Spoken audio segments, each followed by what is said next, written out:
Hello, and welcome back to the BasicOps MCP recipe series. Today's pre-crafted prompt is the Project Friction Report.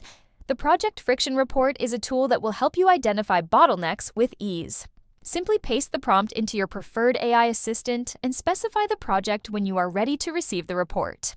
The AI assistant will automatically create the output in the chat, but you also have the option to send the results to your workspace in the form of channel message, project note, or personal note.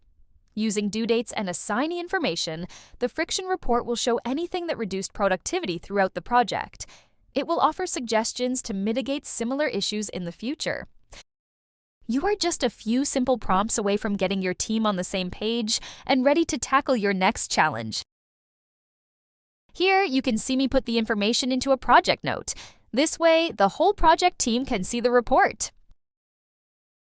Thanks for checking out the BasicOps MCP recipe series. Be sure to visit basicops.com/MCP to learn more about the MCP connection.